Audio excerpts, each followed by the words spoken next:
નમસ્કાર. તમને ઘણીવાર એવો સવાલ થયો હશે કે દુનિયાના સૌથી ખુશ લોકો ક્યાં રહે છે અથવા એવો કયો દેશ છે જે દુનિયાનો સૌથી ખુશ દેશ છે. આજે એવા જ એક દેશની વાત કરવાની છે. અનોખા દેશોના અવનવા કાયદામાં આજે વાત ફિનલેન્ડની. કહેવાય છે કે ફિનલેન્ડ એટલે ફાઇનલેન્ડ, એક એવો દેશ કે જ્યાં બધા જ લોકો ખુશ છે. હવે તમને એમ થશે કે એવું તો ક્યાંથી શક્ય હોય? દરેક દેશમાં કોઈને કોઈ સમસ્યા તો હોય જ, પરંતુ આજે હું તમને ફિનલેન્ડની એવી ખાસિયતો વિશે જણાવીશ કે જેના વિશે જાણીને તમને એવું થશે કે આ દેશના કાયદા અને આ દેશની સંસ્કૃતિને તો તમામ દેશોએ અપનાવવી જોઈએ. ખુશી, આનંદ, આ બધી સકારાત્મક લાગણીઓના મૂળમાં સંતોષ છે. જીવન પ્રત્યેનો સંતોષ, પોતાના જીવન ધોરણ માટે એક પ્રકારની સલામતીની લાગણી, પોતાની મરજી મુજબ જીવવાની સ્વતંત્રતા, સારી આરોગ્ય સેવાઓ, સારું શિક્ષણ, સારું ભોજન, સારું રહેઠાણ, નાગરિક તરીકેના તમામ મૂળભૂત હકો સચવાય. તેની સાથે સાથે નાગરિકોની અંદર પણ દેશ પ્રેમની ભાવના હોય, દેશ પ્રત્યેની વફાદારીની ભાવના હોય. જે દેશના નાગરિકો સતત સકારાત્મક અનુભવો કરે છે, સ્વાભાવિક છે કે તેઓ વિશ્વભરના સૌથી ખુશ નાગરિકો હોવાનું બિરુદ પામશે જ. યુનાઇટેડ નેશન્સ દ્વારા જાહેર કરાયેલા વર્ષ 2024ના વર્લ્ડ હેપીનેસ રિપોર્ટમાં સતત આ વર્ષે પણ ફિનલેન્ડ પ્રથમ નંબરે છે અને તેની પાછળ કયા કારણો છે તે સમજવાનું છે. ત્યાં રહેતા ગુજરાતીઓનું શું માનવું છે તે પણ તમને જણાવવું છે અને વાત કરવી છે ત્યાંના કાયદા કાનૂન વિશે અને શિશુ સંસ્કૃતિ વિશે કે જે ફિનિશ નાગરિકોની ખુશીનું રહસ્ય છે. યુનાઇટેડ નેશન્સ દર વર્ષે દુનિયાના સૌથી ખુશ દેશોની યાદી જાહેર કરે છે. સતત આ યાદીમાં ફિનલેન્ડનું નામ સૌથી ઉપર છે, એટલે કે ફિનલેન્ડના લોકો દુનિયાના સૌથી ખુશ લોકો ગણાય છે. યુનાઇટેડ નેશન્સની આ યાદી લોકોના જીવન, સામાજિક મદદ, ભ્રષ્ટાચાર, આવક, સ્વતંત્રતા અને ભરોસો તેમજ સ્વસ્થતા જેવા પરિબળોને આધાર બનાવીને તૈયાર કરવામાં આવે છે. આ રિપોર્ટ જણાવે છે કે જુદા જુદા દેશો કેવી રીતે ખુશ રહે છે અને આ યાદીમાં તેમને સ્થાન કેવી રીતે મળે છે. જો તમે ફિનલેન્ડની ઓફિશિયલ ટુરિઝમ વેબસાઇટ પર જશો તો ત્યાં તમને મોટા અક્ષરોમાં લખેલું જોવા મળશે, the happiest country in the world. Finland સમૃદ્ધિ અને સુંદરતા બંને દ્રષ્ટિએ ખૂબ જ સુંદર દેશ છે. ફિનલેન્ડમાં ભ્રષ્ટાચારનું સ્તર ઘણું નીચું છે. અહીં અવારનવાર સમાજ કલ્યાણના કાર્યક્રમો ચાલે છે. આ ઉપરાંત અહીંના લોકોનું ઉચ્ચ ગુણવત્તાવાળું જીવન પણ તેની સમૃદ્ધિનું એક કારણ છે. અહીંના નાગરિકોમાં પણ પ્રામાણિકતાનો ગુણ જોવા મળે છે. World famous magazine Reader's Digest દ્વારા થોડા વર્ષો પહેલા એકવાર ફિનલેન્ડમાં લોકોની ઈમાનદારી માટેનું પરીક્ષણ કરવામાં આવ્યું હતું. રીડર્સ ડાયજેસ્ટે ફિનલેન્ડના 12 સાર્વજનિક સ્થળો પર પૈસા ભરેલી બેગ મૂકી દીધી. આ 12 પૈકી 11 જેટલી બેગ લોકોએ રિટર્ન કરી હતી, પોલીસ સ્ટેશનમાં જમા કરાવી દીધી હતી. આ ઉપરાંત અહીંની સરકાર નાગરિકોની દેખભાળ માટે પણ સારા પગલાં લે છે. ફિનલેન્ડમાં વયોવૃદ્ધ નાગરિકો માટે ખૂબ જ સારી જોગવાઈઓ છે, જેમાં મફત ડે કેરનો સમાવેશ થાય છે. આ દેશ મહિલાઓની થતી પ્રગતિ મામલે પણ ગર્વ અનુભવે છે. વિશ્વના તમામ દેશોમાં ફિનલેન્ડ પહેલો એવો દેશ છે કે જેણે મહિલાઓને રાજકીય અધિકારો આપ્યા છે. ફિનલેન્ડની સંસદમાં આશરે 41.5% જેટલા સાંસદો મહિલાઓ છે. સમગ્ર વિશ્વમાં ફિનલેન્ડની શિક્ષણ પ્રણાલી ટોપ પર છે. અહીં બાળકોને 3, 4, 5 અને 6 વર્ષ નહીં પણ છેક 7મા વર્ષ બાદ જ શાળામાં પ્રવેશ મળે છે. અહીં 8મા ધોરણ સુધી વિદ્યાર્થીઓને કોઈ જ પ્રકારનો ગ્રેડ આપવામાં આવતો નથી. તેમ છતાં ફિનિશ બાળકોનો આઈક્યુ જબરજસ્ત ઊંચો હોય છે. ફિનલેન્ડે વધુ એક મહત્વની પહેલ કરી છે. વર્ષ 2023માં ફિનલેન્ડ ડિજિટલ પાસપોર્ટ શરૂ કરનાર વિશ્વનો પ્રથમ દેશ બન્યો છે. ફિનિશ નાગરિકો કે જેઓ લંડન, માન્ચેસ્ટર, એડિનબર્ગ જેવા યુરોપના દેશોમાં જવા માંગતા હોય તેઓ આ ડિજિટલ પાસપોર્ટનો ઉપયોગ કરીને મુસાફરી કરી શકે છે. ફિનલેન્ડના હેલ્સિંકી એરપોર્ટને સમગ્ર ઉત્તરીય યુરોપમાં શ્રેષ્ઠ ક્રમાંક આપવામાં આવ્યો છે. ફિનલેન્ડના કુદરતી સૌંદર્યની જો વાત કરીએ તો 1,87,888 જેટલા ખૂબસૂરત તળાવો ફિનલેન્ડની અંદર આવેલા છે. યુરોપીય દેશોનું ચોથું સૌથી મોટું તળાવ સાઈમા ફિનલેન્ડની અંદર છે. ફિનલેન્ડને તળાવોનો દેશ કહેવામાં આવે છે. ફિનલેન્ડના કુદરતી સૌંદર્યની જો વાત કરવામાં આવે તો ફિનલેન્ડ એ તળાવોનો દેશ ગણાય છે. ફિનલેન્ડમાં 1,87,888 જેટલા ખૂબસૂરત તળાવો આવેલા છે. તમામ યુરોપીય દેશોમાં ચોથું સૌથી મોટું તળાવ સાઈમા એ ફિનલેન્ડની અંદર આવેલું છે. ફિનલેન્ડ એ નાના મોટા 1 લાખ જેટલા દ્વીપોનો એક સમૂહ છે, જેમાં 78% પ્રદેશ વનાચ્છાદિત છે. તો ટેકનોલોજીના ક્ષેત્રમાં પણ ફિનલેન્ડે જબરું કાઠું કાઢ્યું છે. વિશ્વને સૌથી પહેલું ઇન્ટરનેટ બ્રાઉઝર ફિનલેન્ડે જ આપ્યું છે. વર્ષ 1991માં ફિનલેન્ડના હેલ્સિંકી શહેરમાં ભણતા 4 હોનહાર વિદ્યાર્થીઓએ ગ્રાફિક્સ વેબ બ્રાઉઝર બનાવીને દુનિયાને આપ્યું હતું. નોકિયા અને એંગ્રી બર્ડ જેવા નામ વિશ્વ માટે આજે સહેજ પણ અજાણ્યા નથી. આ બનાવનારી કંપનીઓ ફિનલેન્ડની છે. ફિનલેન્ડ વાસીઓને ખુશ રાખવામાં સિસુ સંસ્કૃતિનો ઘણો મોટો ફાળો છે.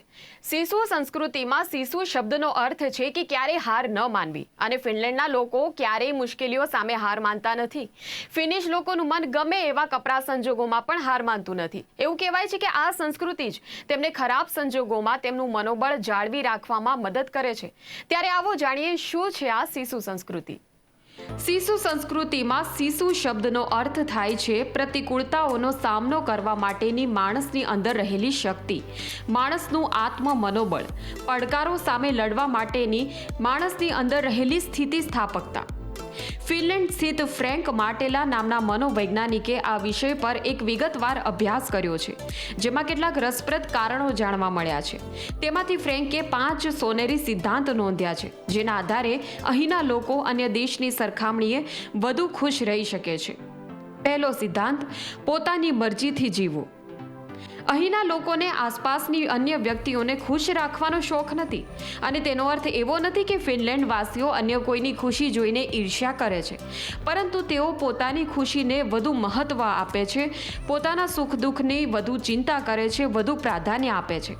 અહીંના લોકો એવું માને છે કે પોતાના હરખ માટે અને પોતાના શોખ માટે જીવો. કોઈ અન્ય લોકો તમને કહે એ માર્ગે પોતાના જીવનને દોરશો નહીં. તમે જે કોઈ પણ પ્રવૃત્તિથી પોતે ખુશ રહી શકો તે જ પ્રવૃત્તિને જીવનમાં અપનાવો, અને જો અન્ય કોઈને તમારી જરૂર પડે તો તેને મદદરૂપ પણ થાઓ. બીજો મહત્વનો સિદ્ધાંત: નિષ્ણાત બનો. જો તમને કોઈ અન્ય વ્યક્તિને કોઈ ચોક્કસ બાબતે મદદરૂપ થવાનો શોખ હોય તો 3 વસ્તુનું ધ્યાન રાખવું જોઈએ. તમે જો તેમાં નિષ્ણાત છો, એ કાર્ય કરવાથી તમને આનંદ મળે, અને તમારા એ કાર્યથી જો સમાજનું અથવા અન્ય કોઈનું ભલું થતું હોય, તો આ 3 વસ્તુ ધ્યાન રાખીને તમે કોઈ પણ કામ અથવા તો વ્યક્તિની સેવા કરો. સેવાકીય પ્રવૃત્તિઓ કરવાથી સમાજ કલ્યાણ તો થાય છે જ, પણ સાથે સાથે મન પણ ખુશ રહે છે. કોઈ ક્ષેત્રમાં જો મહારથ મેળવેલી હોય તો એ વ્યક્તિ ક્યારેય પાછી નથી પડતી, અને એ વ્યક્તિએ એ પ્રવૃત્તિનો ફાયદો સમાજને પણ આપવો જોઈએ. સિદ્ધાંત નંબર 3: ભલાઈ કરતા રહો. ફિનલેન્ડમાં એક સિદ્ધાંત ખૂબ જ લોકપ્રિય છે. અહીં વિદ્યાર્થીઓ પણ દરરોજ 3 લોકોને મદદ કરે છે. પછી તે પોસ્ટમેનને પાણીનો ગ્લાસ આપવાની પ્રવૃત્તિ હોય, દાદા દાદી સાથે બપોરનો સમય વિતાવવાની પ્રવૃત્તિ હોય, કે કોઈ પ્રવાસીને તેનો રસ્તો શોધી આપવામાં મદદ કરવાની પ્રવૃત્તિ હોય. આ પ્રવૃત્તિઓ અત્યંત સરળ લાગે છે, પરંતુ તે કરનારને અપાર ખુશી આપે છે, વ્યક્તિનું મનોબળ વધારે છે. સંશોધનો એવું બતાવે છે કે જો કોઈ વ્યક્તિ તેના મિત્રો અને પરિવાર સાથે વધુ લાંબો સમય પસાર કરે તો તે વ્યક્તિ લાંબુ જીવે છે. ચોથો સિદ્ધાંત: સારા પાડોશી બનો. ફિનિશ ભાષામાં એક ટેલકોડ કરીને શબ્દ છે, જેનો અર્થ થાય છે કે જે કામ કોઈ વ્યક્તિ એકલી નથી કરી શકતી તે કામ ભેગા મળીને કરવું જોઈએ. ફિનલેન્ડના દરેક લોકો ટેલકોટના સિદ્ધાંતને ખૂબ ગંભીરતાથી લે છે. અહીં જો કોઈનું ખેતર મોટું હોય અને ત્યાં વાવડી રોપણી કરવા માટે જો અન્ય માણસોની જરૂર હોય તો આસપાસના પાડોશી પણ તેને મદદ કરવા માટે આવી જાય છે. આ રીતે અહીંના લોકો વચ્ચે એક પરસ્પર સહકારની ભાવનાનો વધારો થાય છે.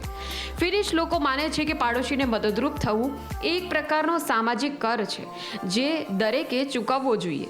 હળીમળીને કામ કરવાથી સૌનું ભલું થાય છે તેવું ફિનિશના લોકો માને છે. 5મો સિદ્ધાંત: શાંતિની પળો પરિવારજનો સાથે મળીને વિતાવો. કોઈ માણસનો સાથ નિભાવવા માટે ઢંઢેરો પીટવો જરૂરી નથી.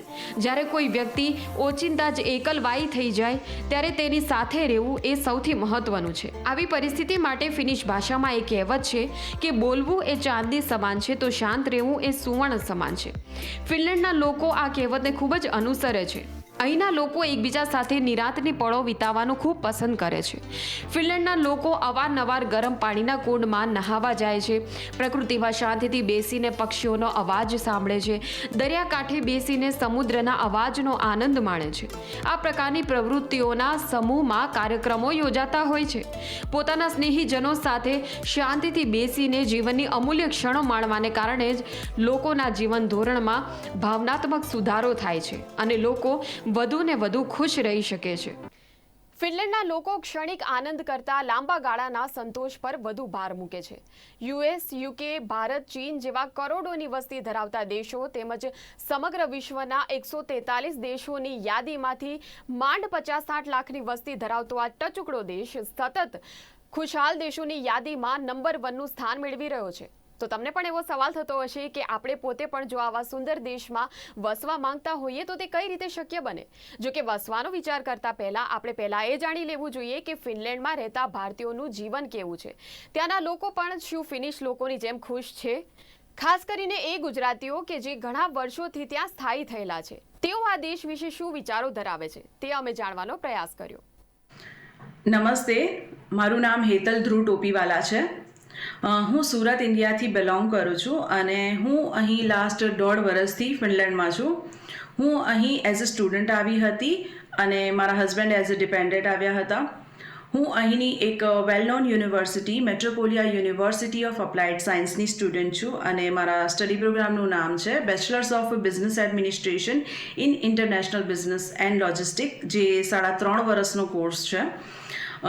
અને અહીંના માટે હું તમને કહું તો સ્ટડી જે છે તે ખૂબ જ સરળ છે. ઇન્ડિયાનો કોઈ પણ સ્ટુડન્ટ જો અહીં આવશે તો એ અહીંના જે એજ્યુકેશન સિસ્ટમ છે તેના સાથે સારી રીતે કોપ અપ કરી શકશે.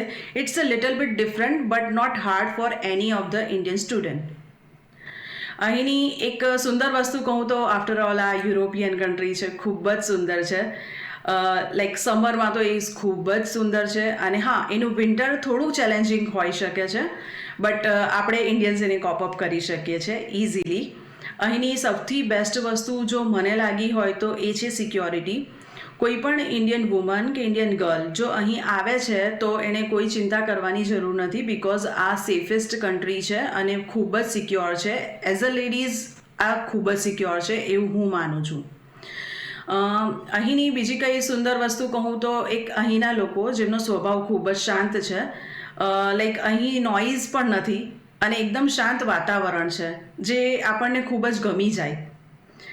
અહીંનું જે ફૂડની વાત કરું તો ચેલેન્જિંગ રહેશે વેજીટેરિયન લોકો મારા જેવા માટે, જેમને લાઈક નોન વેજીટેરિયન કે એગ્સ નથી ખાતા, બટ અહીંના લોકો જે પણ હોય અને તે લોકો નોન વેજીટેરિયન તરફ વધારે એમનું ચલણ રહ્યું છે.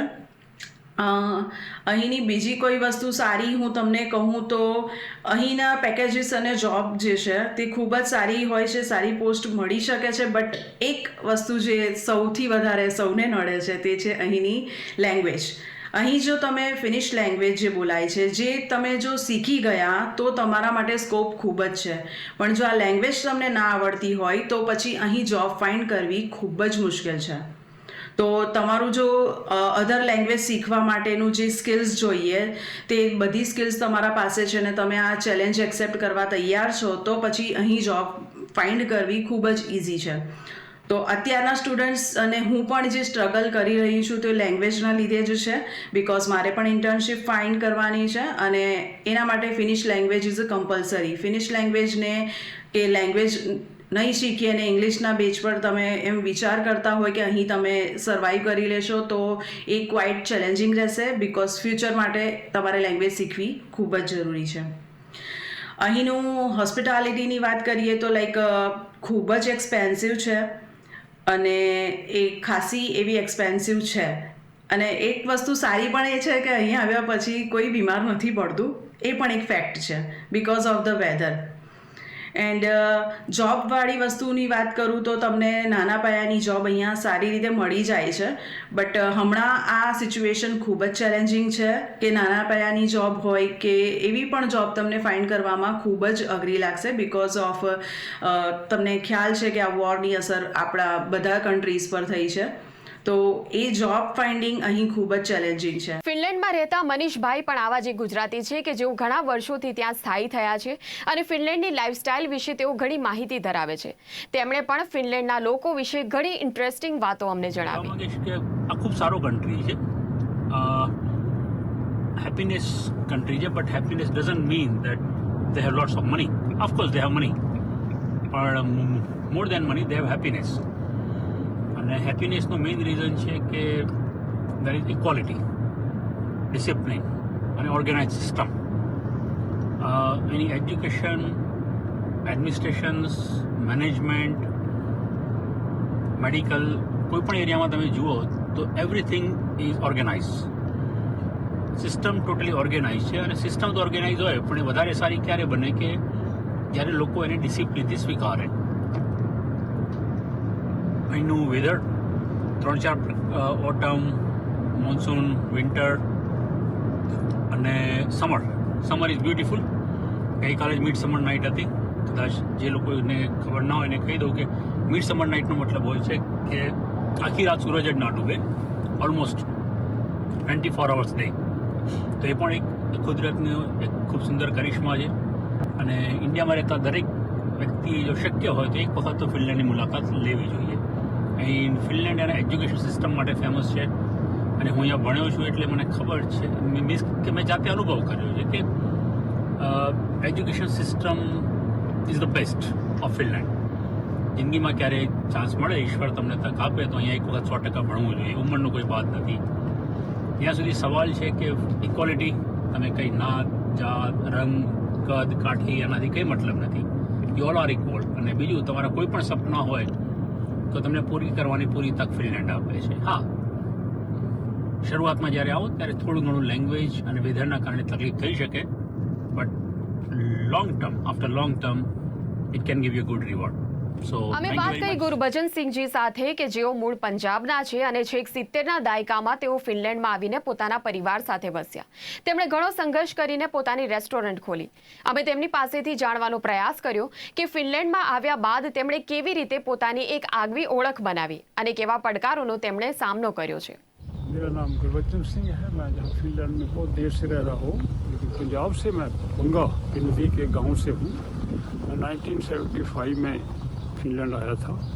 मेरा एक दोस्त का कोई दोस्त यहाँ रहता था. उसने बोला कि यहाँ फिनलैंड में इजीली काम मिल जाता है, रहने के लिए ठीक है, लोग साफ़ सुथरा कंट्री है, लोग बहुत ईमानदार और अच्छे हैं. तो हम लोगों ने मैंने डिसाइड किया कि चलो देखते हैं. तो मैं फिर अपना इंडिया में कारोबार बंद करके यहाँ आ गया.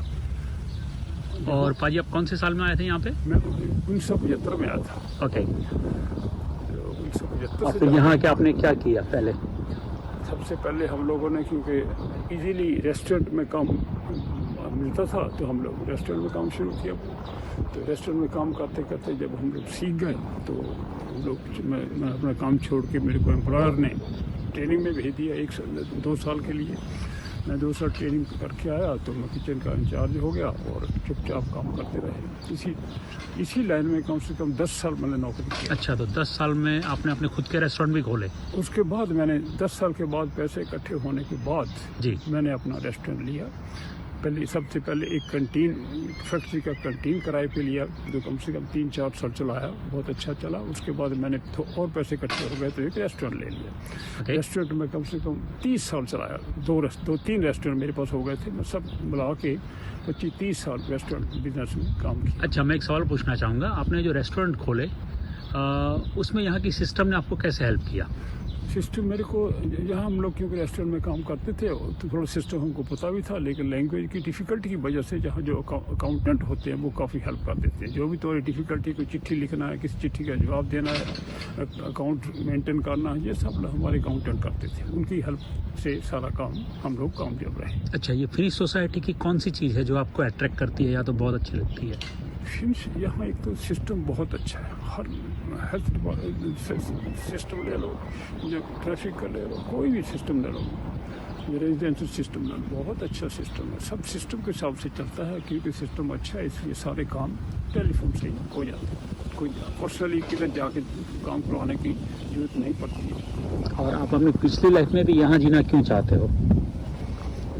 इसलिए कि जहाँ हम लोग लैंग्वेज सीखे, जहाँ हमारा फ्रेंड सर्कल आ गया और जहाँ हमारे पास अपने अपने अच्छे घर भी हैं साफ सुथरे, तो हम लोग यहाँ रहते हैं। लेकिन फिर भी 2-2.5 महीने के लिए इंडिया जाते हैं क्योंकि वो हमारी जन्मभूमि है, उसकी याद भी आती है। वहाँ भी हमारे दोस्त हैं, रिलेटिव हैं, उनको मिलने चले जाते हैं। और जो नए लोग इंडिया से आते हैं उनको यहाँ आने से पहले आप क्या संदेश देना चाहोगे कि उनको आने से पहले क्या करके आना चाहिए, तो क्या ध्यान रखना चाहिए?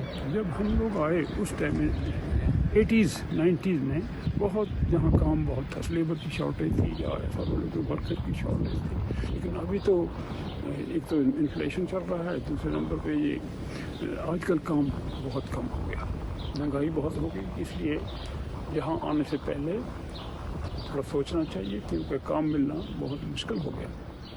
ओके, आपने जो यहाँ बिजनेस किया उसमें यहाँ के लोगों के साथ आपका यानी कि ताल्लुकात कैसे रहा?